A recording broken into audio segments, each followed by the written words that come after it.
حدیث پاک میں ہے کہ ہر چیز کے لیے ایک راستہ ہوتا ہے اور جنت کا راستہ علم ہے۔ بسم اللہ الرحمن الرحیم۔ السلام علیکم ورحمۃ اللہ۔ پیارے بھائیوں، آج ہم سنیں گے آئینے کے سامنے، شیشے کے سامنے نماز پڑھنا کیسا ہے، کیا نماز ہو جائے گی یا نہیں۔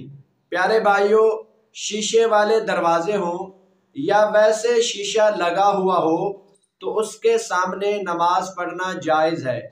صدر الشریعہ مفتی امجد علی اعظمی رحمت اللہ تعالی علیہ فرماتے ہیں، آئینہ سامنے ہو تو نماز میں کراہت نہیں، لیکن اگر شیشے کی جھلک کی وجہ سے یا شیشے میں جو اپنی صورت نظر آتی ہے اس کی وجہ سے خشوع اور خضوع میں فرق آئے تو اس کے سامنے نماز پڑھنا مکروہ ہے، کیونکہ ہر وہ کام جس سے خشوع اور خضوع میں فرق آئے تو اس کے ہوتے ہوئے نماز پڑھنا مکروہ تنزیہی ہوتا ہے۔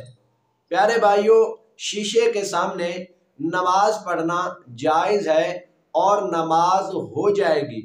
بہتر ہے شیشے سے ہٹ کر نماز پڑھے، لیکن اگر کوئی شخص شیشے کے سامنے نماز پڑھتا ہے تو اس کی بھی نماز ہو جائے گی۔ اللہ پاک ہم سب کا نماز پڑھنا اپنی بارگاہ میں قبول فرمائے، آمین۔